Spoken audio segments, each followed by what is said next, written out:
प्रकरण 17 आपला देश।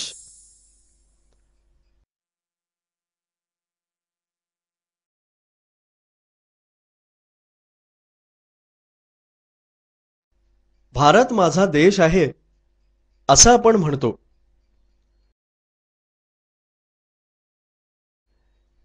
ज्या ठिकाणी आपण जन्मतो, खेळतो, बागडतो आणि मोठे होतो तो परिसर म्हणजे आपल्या देशाचा एक भाग असतो।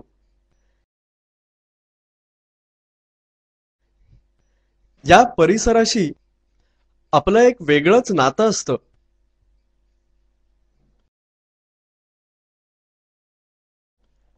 आपल्या आजूबाजूस राहणाऱ्या लोकांबद्दल आपल्याला आपुलकी वाटते।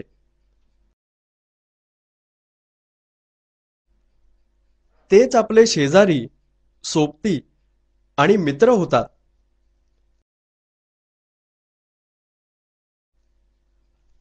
आपण राहतो त्या गावाचा आपल्याला अभिमान असतो।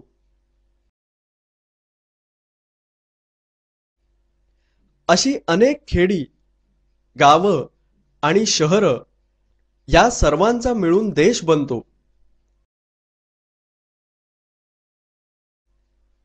आपला देशही अशीच लाखो खेडी आणि शहरं यांनी बनलेला आहे।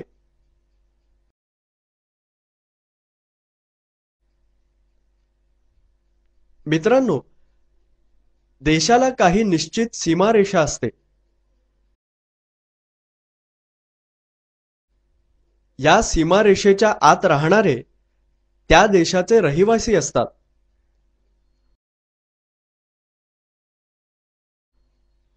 भारताच्या सीमारेषेत राहणारे आपण सर्व भारतीय म्हणून ओळखले जातो।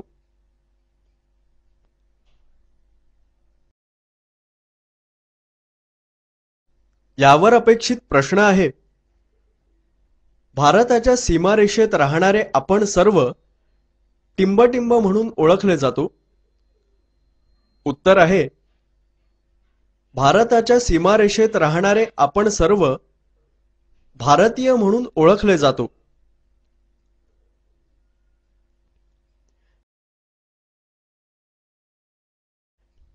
देशात राहणाऱ्या लोकांमध्ये आपण एक आहोत अशी भावना रुजू लागते। भाषा, संस्कृती, इतिहास इत्यादींमुळे ती बळकट होते।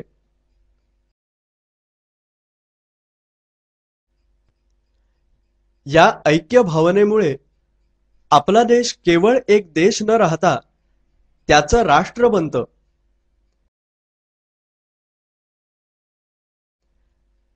राष्ट्राविषयी अभिमान वाटू लागतो।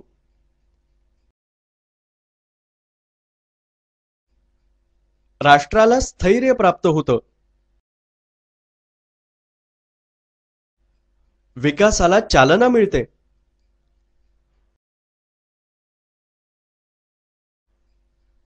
देशावर येणाऱ्या कोणत्याही संकटाला आपण यशस्वीपणे तोंड देऊ शकतो।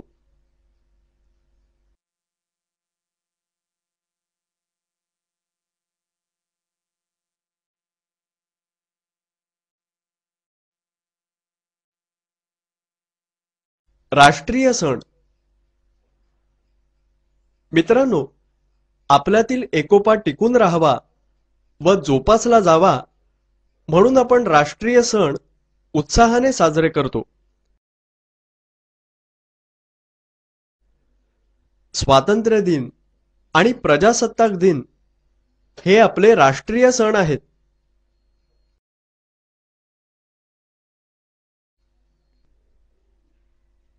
यावर आधारित प्रश्न आहे, स्वातंत्र्य दिन आणि टिंबटिंब हे आपले राष्ट्रीय सण आहेत। उत्तर आहे, स्वातंत्र्य दिन आणि प्रजासत्ताक दिन हे आपले राष्ट्रीय सण आहेत।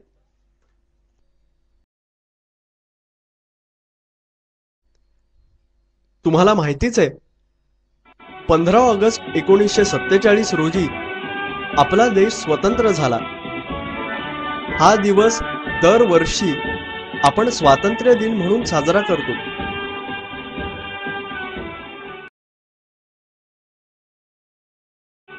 यावर अपेक्षित प्रश्न आहे, 15 ऑगस्ट हा स्वातंत्र्य दिन म्हणून आपण का साजरा करतो? उत्तर आहे, 15 ऑगस्ट 1947 रोजी आपला देश स्वतंत्र झाला, म्हणून 15 ऑगस्ट हा दिवस दरवर्षी आपण स्वातंत्र्य दिन म्हणून साजरा करतो.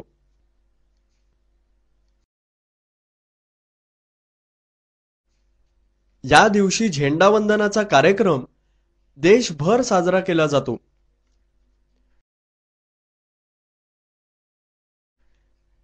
झेंडावंदनाच्या कार्यक्रमाला नागरिकांनी आवर्जून उपस्थित राहिलंच पाहिजे.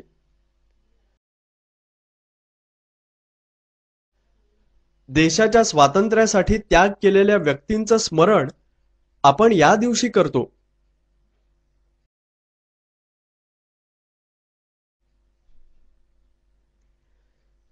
26 जानेवारी हा दिवस आपण दरवर्षी प्रजासत्ताक दिन म्हणून साजरा करतो.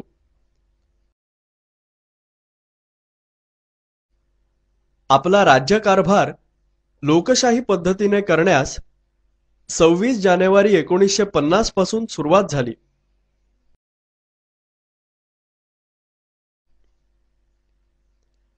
प्रजासत्ताक दिनाचं एक वेगळंच महत्त्व आहे. अतिशय प्रेक्षणीय असं संचलन हे प्रजासत्ताक दिनाच्या सोहळ्याचं एक वैशिष्ट्य आहे.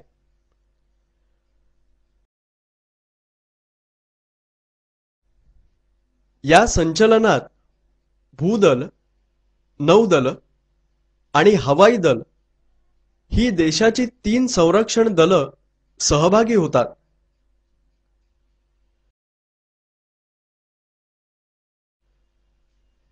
विविध राज्यातील काही विद्यार्थी आणि राष्ट्रीय छात्र सेनेचे निवडक विद्यार्थी या संचलनात भाग घेतात.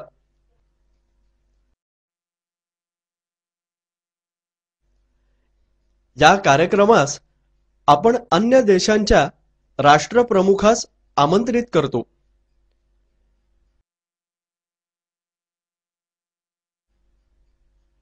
ज्या मुलामुलींना शौर्य पदकं मिळाली आहेत ते या संचलनात सहभागी होतात.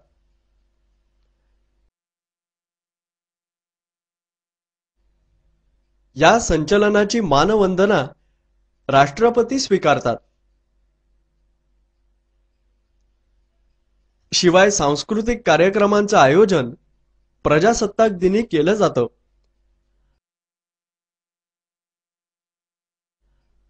अशाच प्रकारचे कार्यक्रम प्रत्येक राज्यात व जिल्ह्यात आयोजित केले जातात.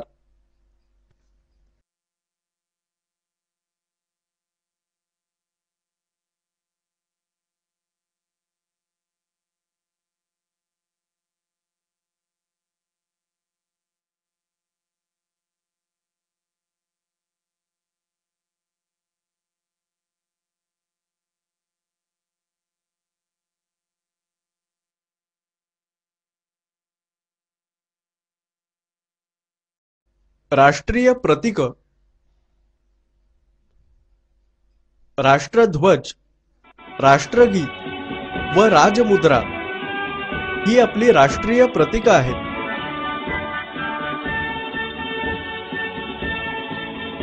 राष्ट्राबद्दलचं प्रेम प्रतीकांमधून व्यक्त होतं.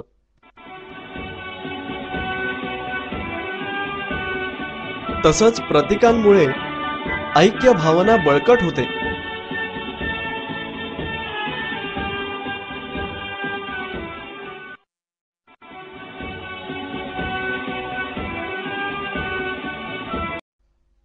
राष्ट्रध्वज, आपल्या राष्ट्रध्वजात 3 रंग आहेत. यातील प्रत्येक रंग आपल्याला एक निश्चित संदेश देतो.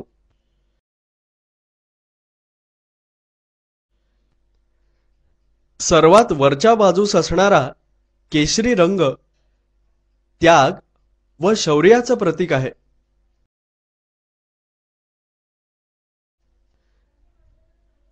यावर आधारित प्रश्न आहे, राष्ट्रध्वजातील केशरी रंग कशाचं प्रतीक आहे? उत्तर आहे, राष्ट्रध्वजातील केशरी रंग त्याग व शौर्याचं प्रतीक आहे.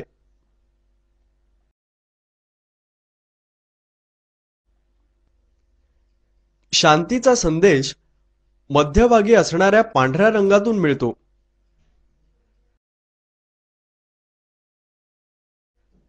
खालच्या बाजूस असलेला हिरवा रंग समृद्धीचं प्रतीक आहे.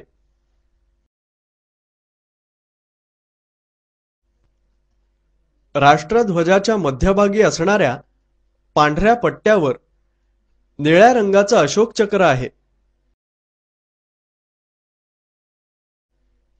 चक्र हे गतीचं प्रतीक आहे. यातून आपण देशाच्या प्रगतीसाठी प्रयत्नशील असलं पाहिजे असा संदेश मिळतो.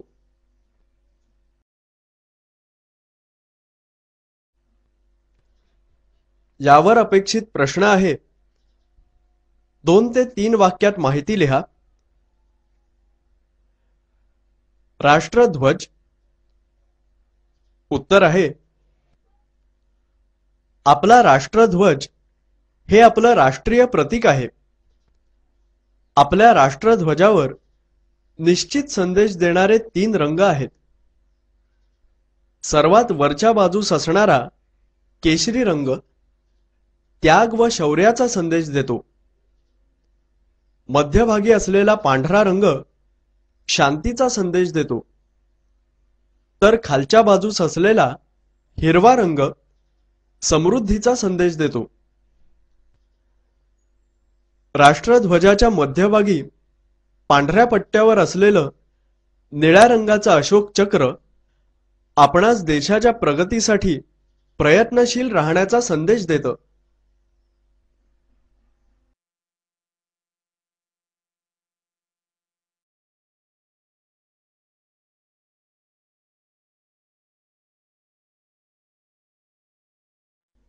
राष्ट्रगीत. जनगण मन हे आपलं राष्ट्रगीत आहे.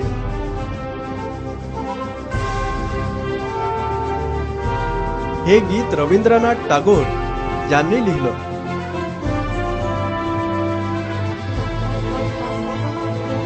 त्यात भारतात विविध प्रदेश, नद्या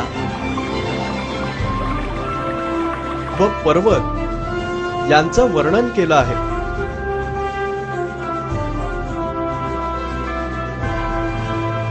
राष्ट्रगीताचा आदर करणं हे आपलं कर्तव्य आहे.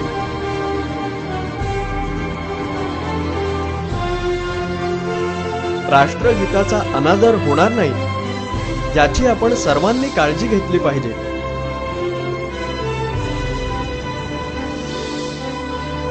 राष्ट्रगीत सुरू असताना आपण सावधान स्थितीत उभं राहावं.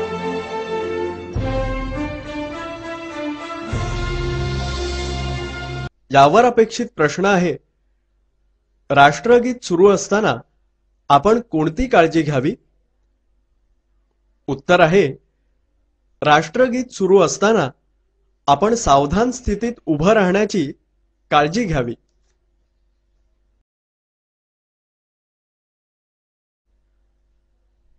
यावर आधारित आणखी एक प्रश्न आहे, 2 ते 3 वाक्यात माहिती लिहा. राष्ट्रगीत.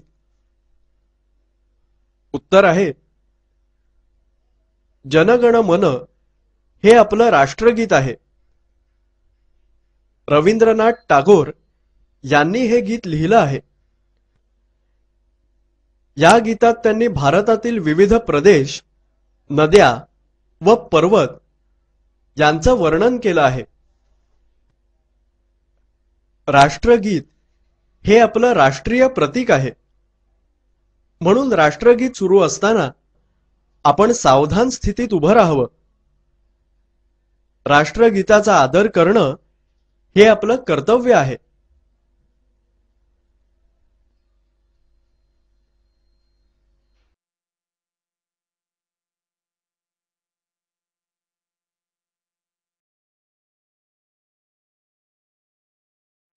राजमुद्रा प्रत्येक देशाची स्वतःची अशी एक निशाणी असते, तिला राजमुद्रा असं म्हणतात. सर्व नाणी, नोटा, शासकीय पत्र इत्यादींवर ही राजमुद्रा असते. सारनाथ येथील अशोक स्तंभाच्या आधारे भारताची राजमुद्रा तयार करण्यात आली.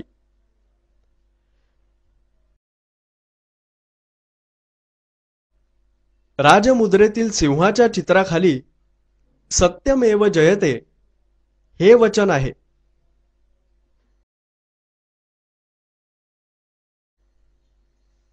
यावर अपेक्षित प्रश्न आहे, राजमुद्रेखाली कोणतं वचन आहे? उत्तर आहे, राजमुद्रेखाली सत्यमेव जयते हे वचन आहे.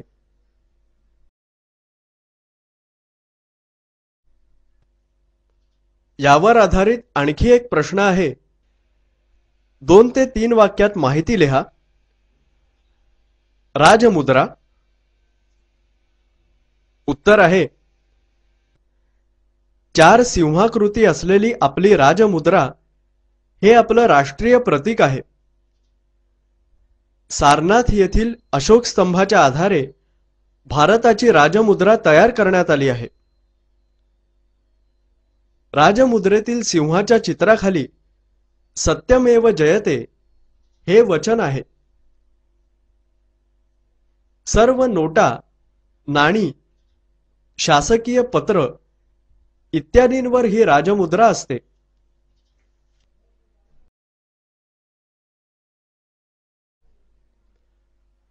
मित्रांनो, आपले राष्ट्रीय सण आपण आनंदाने साजरे केले पाहिजे. त्यातून एकात्मतेची भावना वाढीस लागते.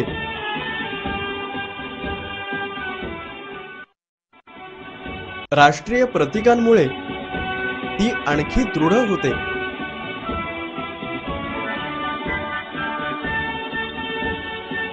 भारतीयांमधील ऐक्य भावना देशाच्या प्रगतीला आवश्यक आहे.